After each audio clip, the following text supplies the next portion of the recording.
Narthaki Podcast.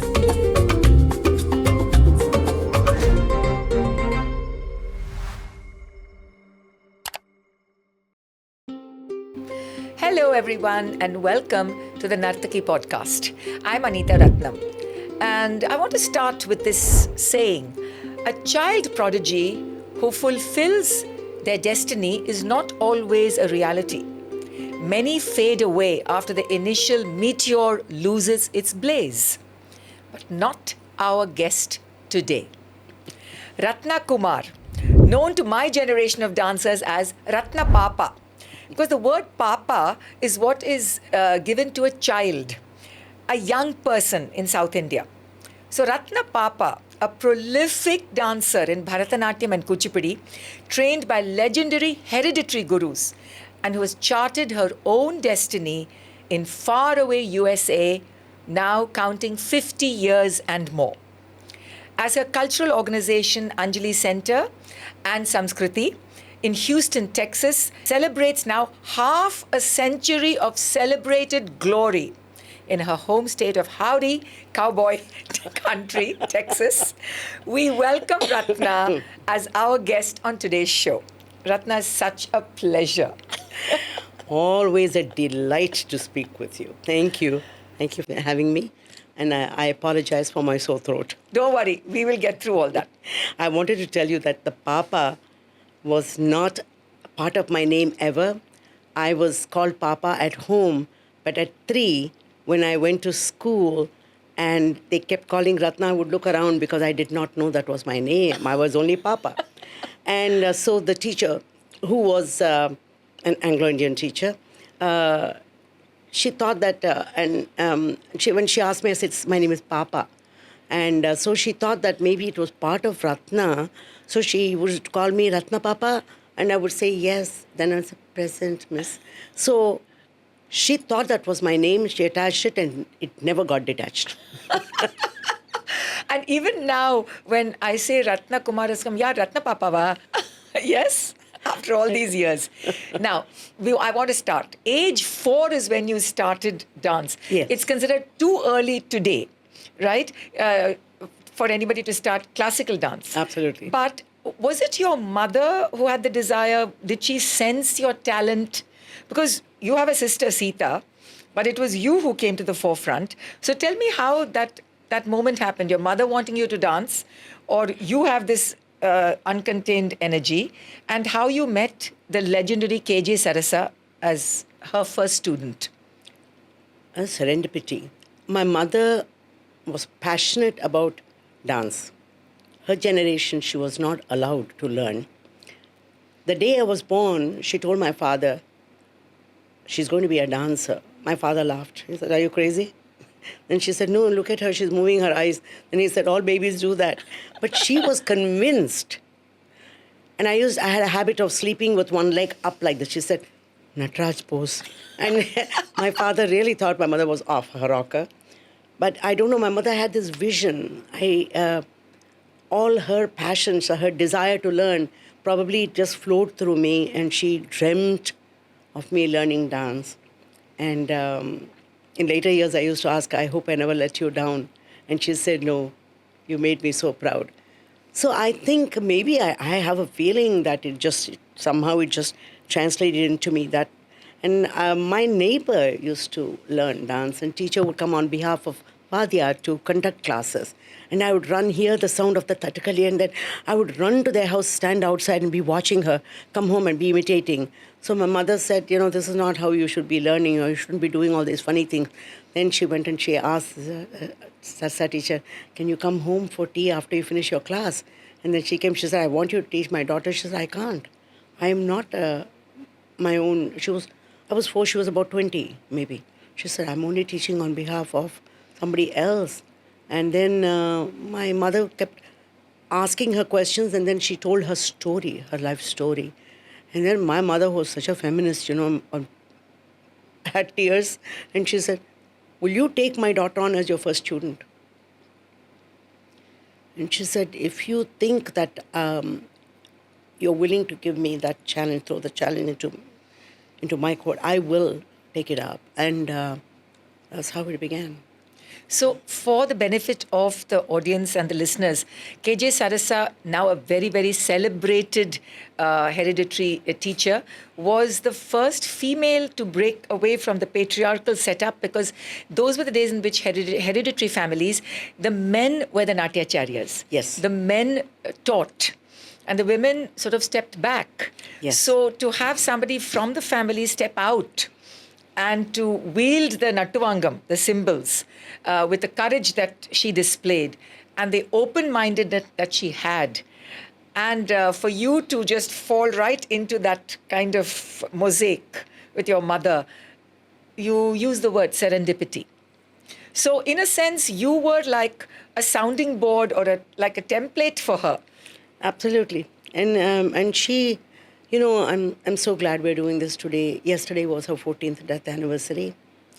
And I remember her every January 2nd, no matter where I am. And I actually dedicated a performance at the Krishna Kana Sabha in her memory on her first death anniversary. And I remembered and did some of the dances I had done at my Arangetram in 1956. Because though she was only very young, she was an extraordinary singer. Extraordinary. And she would sing with Ratnam and Radha Krishnan master, both of them with, Vadiyar, Chinna Vadiyar, Ratnam and then Radha Krishnan and Sarsa teacher. The three of them would sing for Kamala. And she was so good that she was invited for music performances in Singapore. So it was... she was celebrated as a singer, and to sing and do Nattuvangam is very, very, very hard. But she was so good at that. In great Layagyanam, she wanted to be a dancer.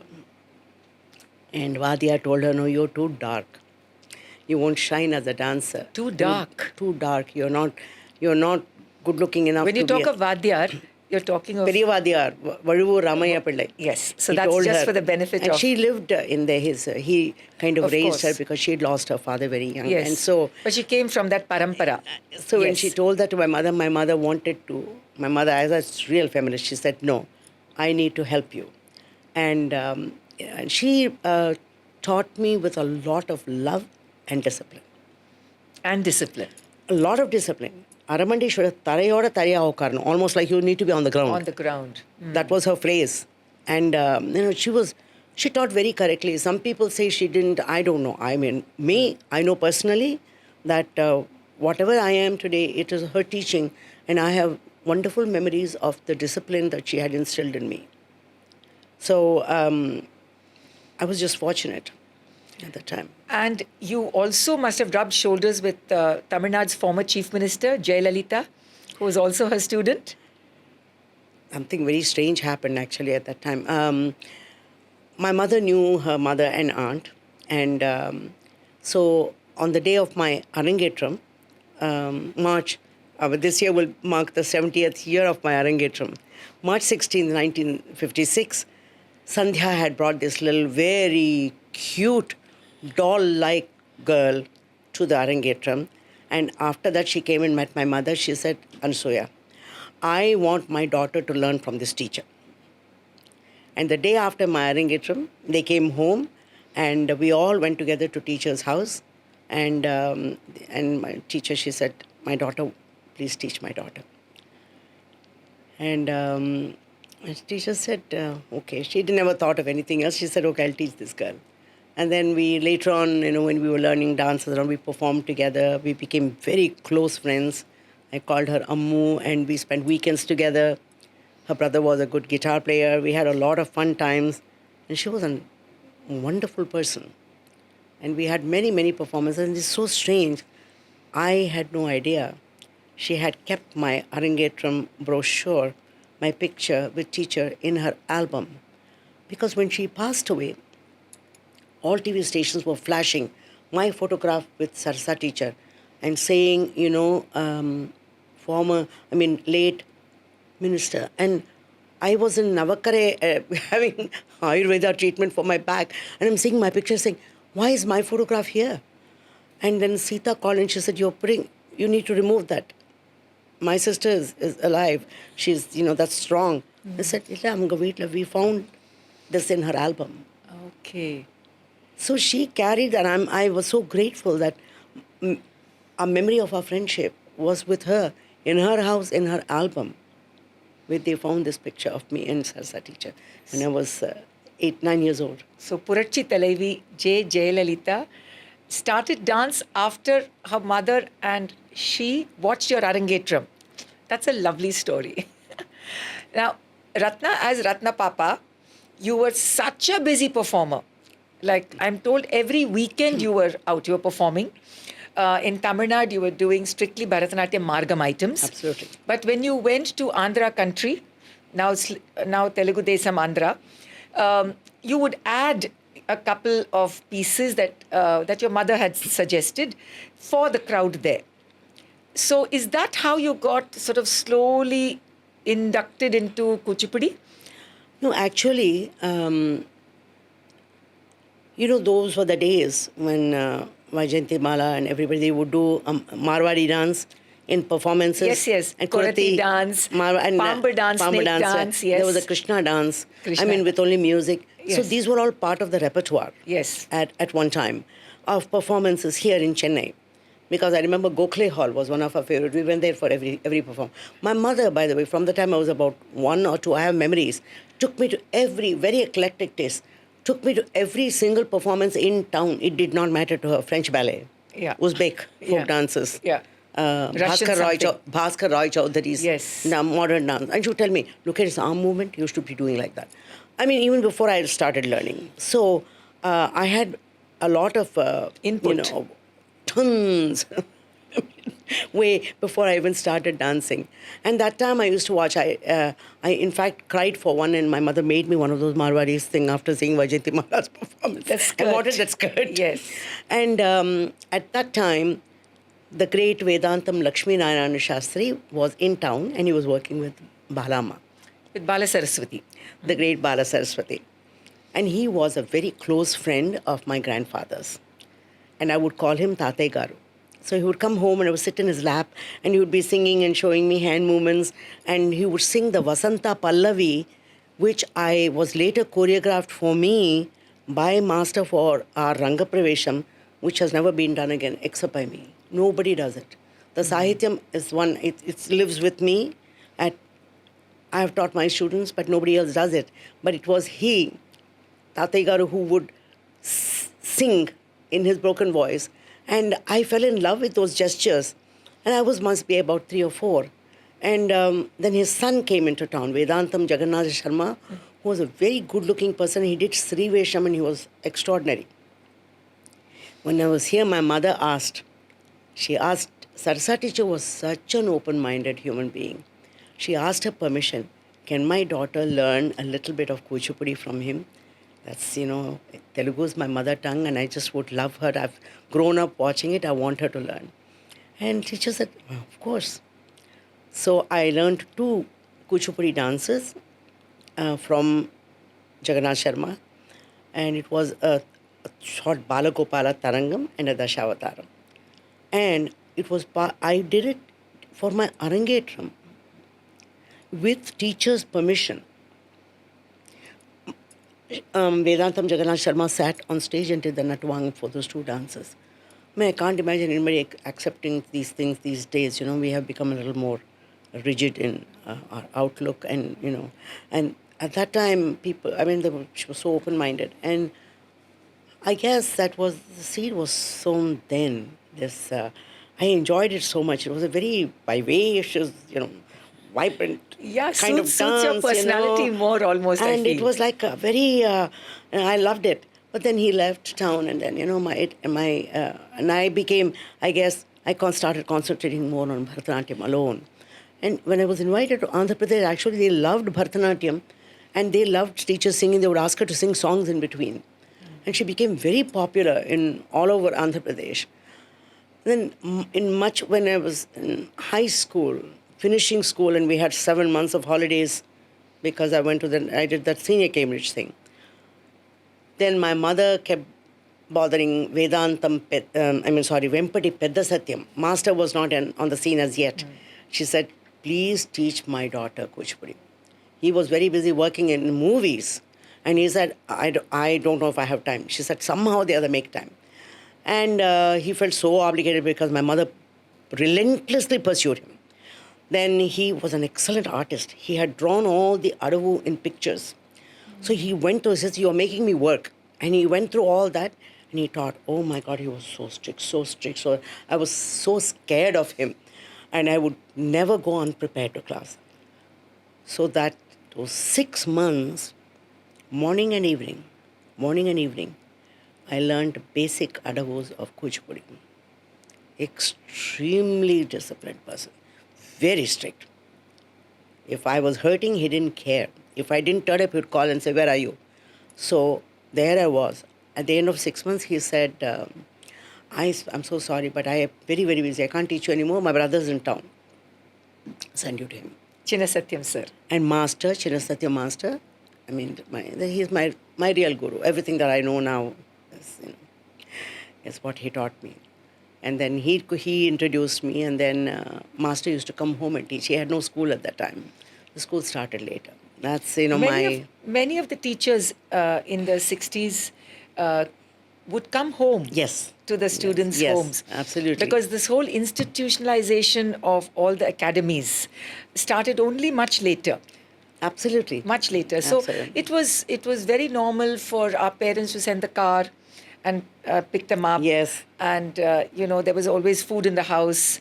And there was no timekeeping.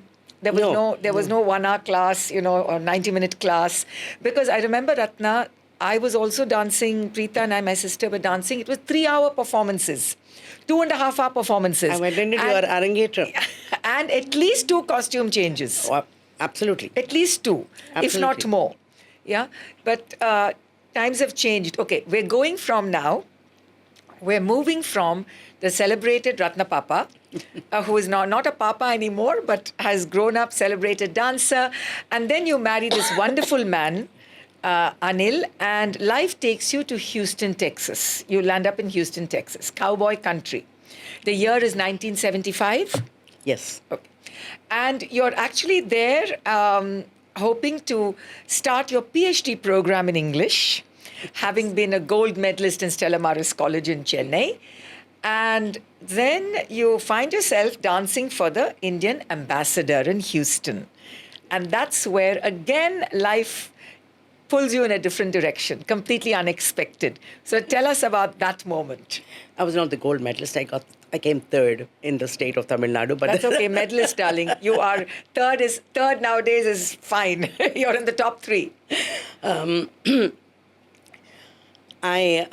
course, Anil, my husband, had told the entire all the 500 Indians who lived there at that time, my wife is a famous dancer. So everybody knew I was a dancer. When I arrived, everybody said, oh, yeah, you're a dancer. Yes, Anil has been talking about you, showing my picture to everyone, saying, she's a famous dancer, she's a famous dancer. So the Indian Association was a very small one. I mean, total number of Indians was about 500. That's it.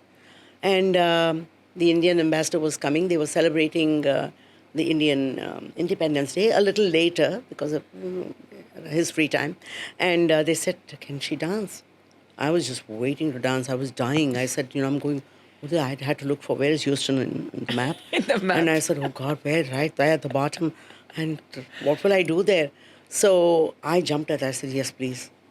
And of course, this was the first time I danced to recorded music. I had not used to that. And I had to practice to make sure that I go according to that. People played according to my dance and I was dancing according to the music. But I was so elated I could dance. And it was my first performance in Houston. And then when I went to change to join for the dinner, there was a lot of people outside. I thought maybe they wanted my autograph. No, they were giving me their piece of paper. This is my number. I said, oh, what? And they said, okay, please call us. We want you to teach our daughters. I said, yeah, I'll think about that. Teaching was not on my, it was not on my agenda at all. I wanted to travel, to perform, to pursue dance in different forms, and, be able to come back to India frequently to replenish, to be with my gurus. And then I wanted to, of course, I had applied to my PhD program at Rice University, was accepted, and that was part of it. I said, okay. I had graduated from Stella in English, and I wanted to do PhD in English. And then when all these people were calling, then my husband made me sit down and said, what do you love most in your life? I said, dance. He said, see, you didn't even think. What do you want? What will you do with your PhD in English? I don't know. He said, you will be an English professor. Is that what you want to teach English, or you want? I was working at Queen Mary's College, SIE, that's so. And I was an English professor already. He said, you will be doing the same thing there. But if you want to pursue dance and you're going to fall full-time into a teaching thing, you won't be able to pursue your dance. If that's what you love most, just concentrate on that. It was completely his encouragement. He gave me the impetus to choose my path in life. No regrets. I'm so grateful to him that he helped me make the decision to just stick to dance. And of course, teaching was a different ballgame. Ratna, you just have spoken about how strict your two teachers were, right? Oh my Sarasa God, yes. teacher and Pedda Satyam and Chinna Satyam, Oh my God, right? okay. So, how did you somehow modify those experiences in a whole new geography to a new generation of Indian American kids?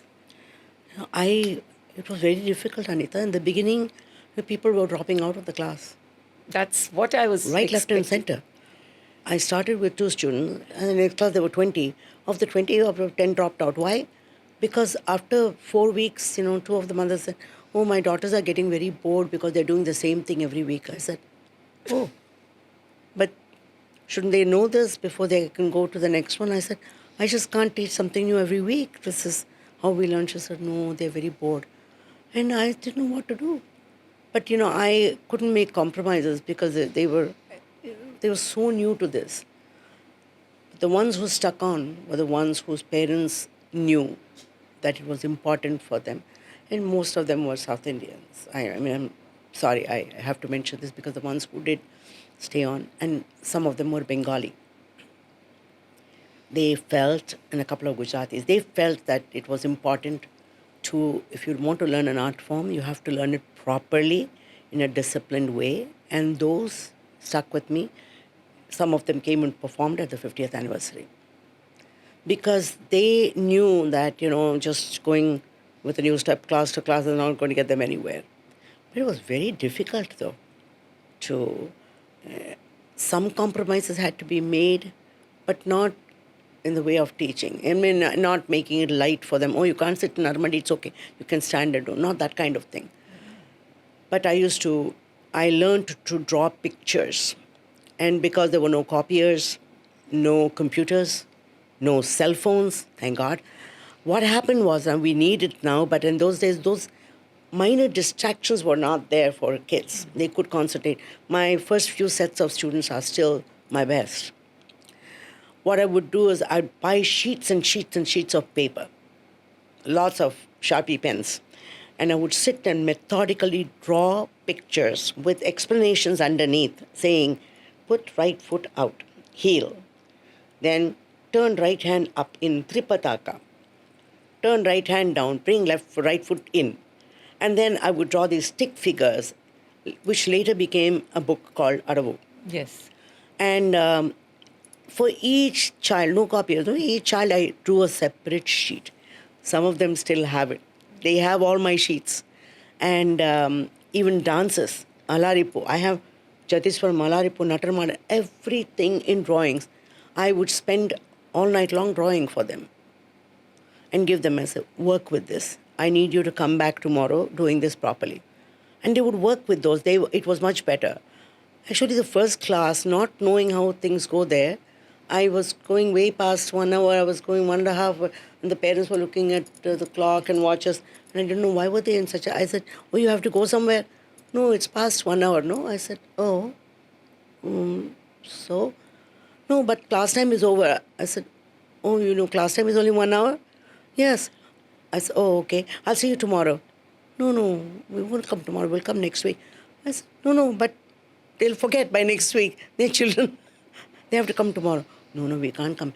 And they were thinking immediately, okay, because people charge by the hour there and I didn't know, that they thought if they came the next day, they'll have to pay for another hour. I wasn't thinking about that. I was so used to these everyday classes. I had class every day. We all had class every day, Ratna. Yeah, right? Every single day.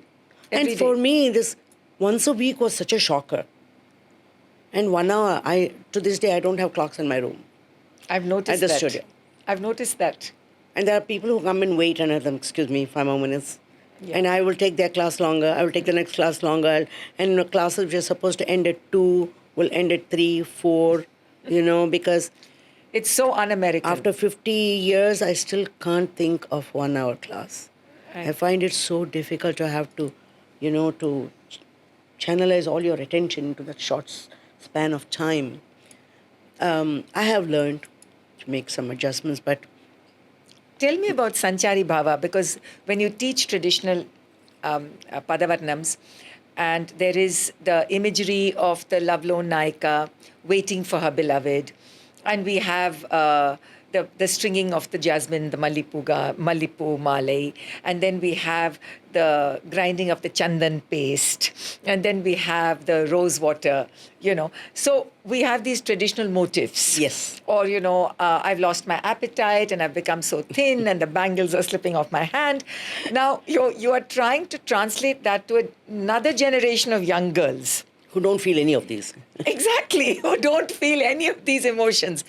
Did you have to sort of somehow create new Sanchari Bhavas, or how did you try to explain those emotions to them, to young girls and young women, increasingly across generations since you've taught for so long?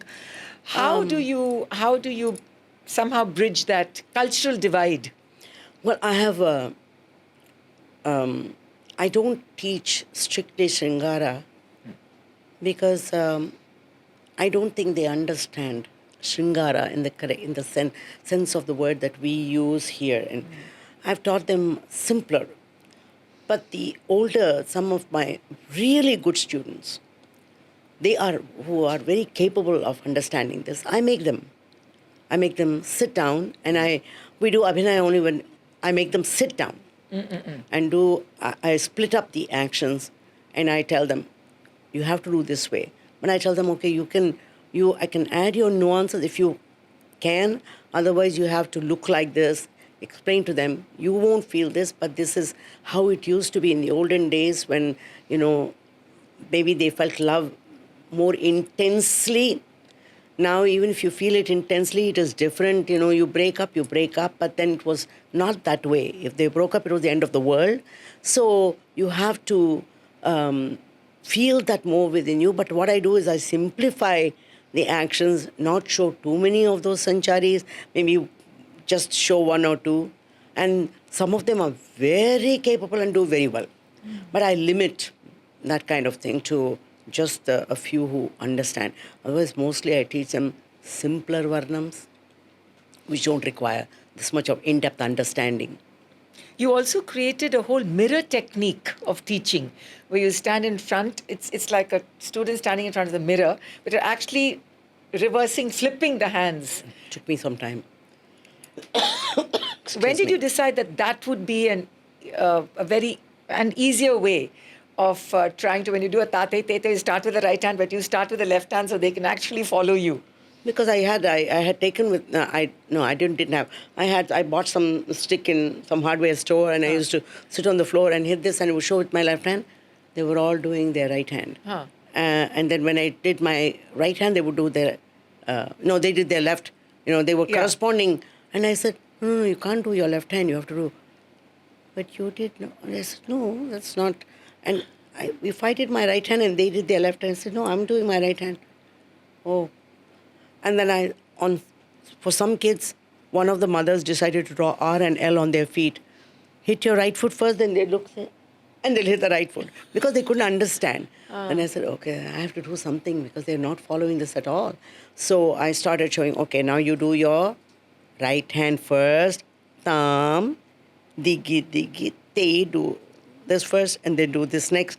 So I had to think, I said, oh my God, okay, what hand am I doing? There was some confusion in my own mind because it was completely different from what I remember. We followed our teachers, no? All of us, when they did whatever hand they were showing, we somehow understood. But that capacity was not there among the students there. Maybe they're not exposed, no? We were exposed to dance Yes. literally from birth. But that exposure was missing, and so the understanding was at a much lower level. So I had to design this mirror image to make it easier for them, so they find it much easier. And then there was no mistakes. It is the correct hand. So if you have to think back of your many performances in America, could you tell me one that was for you most memorable? There must have been many, of course, and you're celebrated in Houston. You've got every single cultural medallion that the state can give you. But is there a performance, a moment during a performance, after a performance, or the environment or the occasion that for you is memorable? I used to limit my performances there because I'm little like dancing to recorded music. I was not used to it. As a solo artist, I was always having, and you feed off of the musicians, and I had S. Rajeshwari singing for me for the longest time. It was very difficult for me very rigid to have to follow only so many lines, I have to only 3 lines of Sanchari, that's all the music there is. So in 2018, I lost Anil in 2015, and I lost my aunt in 2016. 2017, my entire studio got destroyed by Hurricane Harvey. I remember that. Destroyed, and it was like rebuilding an entire thing. 2018, when my orchestra was there for Arangetrams, I said, I feel like dancing. I need to release all the pain inside me and somehow get out of that. I need a release for this. I want to dance. So I practiced and I did almost a full Margam, 2018. I had suffered, I think, 7 months of sitting in a hospital with Anil, and after my aunt being a caregiver for a bedridden patient, I destroyed my back. And I said, I don't care. I need to dance. And I did a full Varnam and Ni in the Mayam, Sedal. I choreographed the Varnam, I choreographed Jatis, and I practiced with them.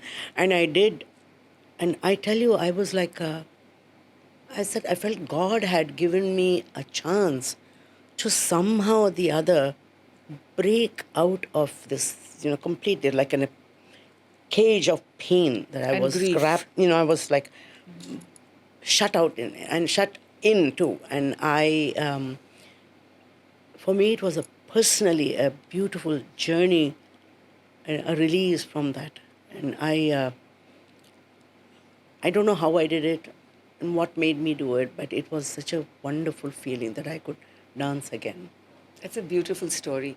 And I just want to probe a bit, of course, with your permission, that you've experienced the pain of losing your beloved life partner, but also something a parent should never have to go through, losing a child. And your musician son Kedar passed, and how did you get over the grief? Did dance and art help you in any way to somehow transmute that intensely very, very personal blow? It was also at a very bad time because it was 11 months before that I had lost my mother. And this was the beginning of COVID, where they still didn't know everything about the coronavirus. They knew something was happening somewhere in China. And it was early February. And they still think that maybe he had COVID because he was having breathing problems. And he was an asthmatic. And the world shut down. And I was once again back in a cage. I was alone, grieving, and had to depend on antidepressants, anti-anxiety medications, alone, didn't know what to do. Mercifully for me, Zoom came into being. And I said, I have to dance. The only thing I know in my life that can help me heal myself is dance. You know, how many times I have thanked my mother on a daily basis. Amma, I don't know what you saw in me that you made me learn dance, but that has saved me time and time again. 1 week after my mother passed away, 1 week later, there was a performance that I had choreographed for, and I was there. And I kept feeling that she was there in everything I did. And I feel she helped me heal, get over my son's passing. And the teaching, even on Zoom, was a tremendous, it was my savior. And I think our Lord Nataraja and my Kuladeva Venkateshwara and Ganesha, whom I love, who takes away my obstacles, I think together they all decided, okay, this poor kid, she's gone through enough. Let her dance again, so she'll be fine. And I have found peace. And, dance has been a great healer, a great healer. Ratna, I have to tell you that I was on the committee of the Sangeet Natak Academy at a time when your name was selected for the Academy Puraskar. And it was with great delight, I remember that I was looking at my colleagues and said, what an apt choice, because I was one of the few people who was pushing for all pioneers like you, who I call cultural archaeologists, who have excavated the earth wherever you've gone. You in Houston, Texas, and others in other parts of America, when there was nothing. I mean, before all the temples were built and all the communities became huge. You and I were I was in America around the same time as you. I know. And I remember there was no grocery store in New Orleans, Louisiana, and which was as clueless as Howdy, Texas. I had people coming up to me saying, is that a tattoo or a hole in your head? Somebody asked me if it's a third eye. Is that what is third eye? Did they ask you, can you touch it? Yes, so we've come a long way. Absolutely. I've returned home to India. You've chosen America, and I know, but your heart is here because we see you so often. God. Yes. Is there something that you want to share with us in terms of this is going to be a landmark year for you as a milestone year? But what else do you feel like doing with your life and dance? With or without dance? I always think of Tyrone Power, who said that, like his father, he would like to die on the sets acting. And for me, I don't want to die alone in my house. I don't mind dying in my dance studio in the middle of a class, because I'll feel, okay, finally I've given my soul, everything back to my dance. Not like dust thou art to dust returnest, dance is where I found my métier, my love, and that's where I'm going back. When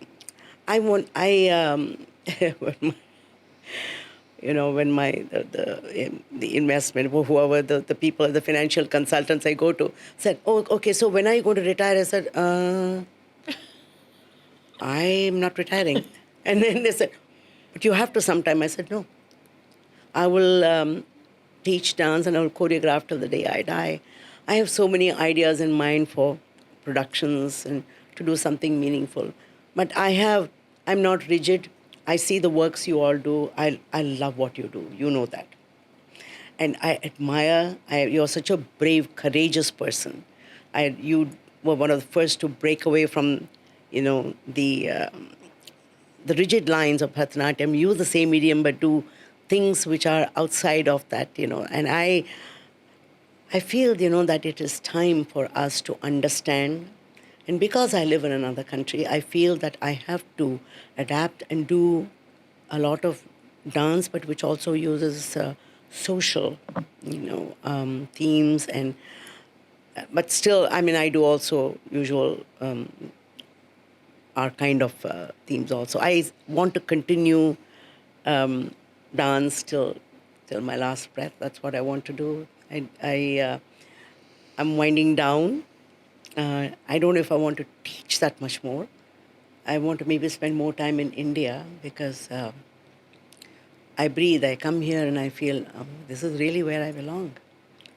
And I see all the activity. I'm happy that there's so much more dancing going on now, but I miss the old world.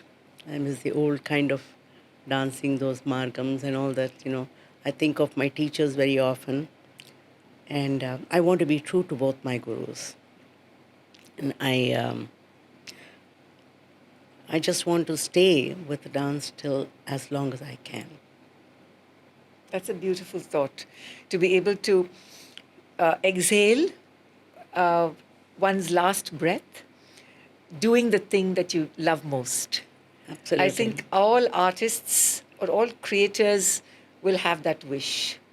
Absolutely. However it might stun the rest of the world, that's what our wish is. Absolutely. Because I Absolutely. really feel we come alone in this world, and as dancers in the tradition, we are alone on stage. We're alone on stage. Absolutely. Everything else is black in front of us.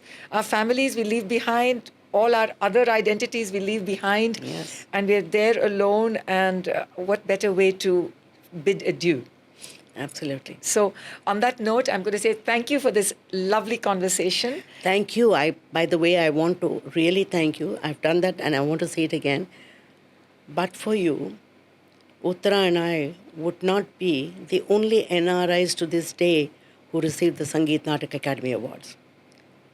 Because it was always within India. It was thanks to you. It was both during our time, both during my time. But it's been wonderful, I think, so richly deserved. Thank you. We need more. We need to honor more. But it hasn't happened. Thank you so much for this lovely conversation. And thank you all for being such a wonderful audience. For those of you who are listening and watching, this is Anita Ratnam saying goodbye on the Narthaki Podcast.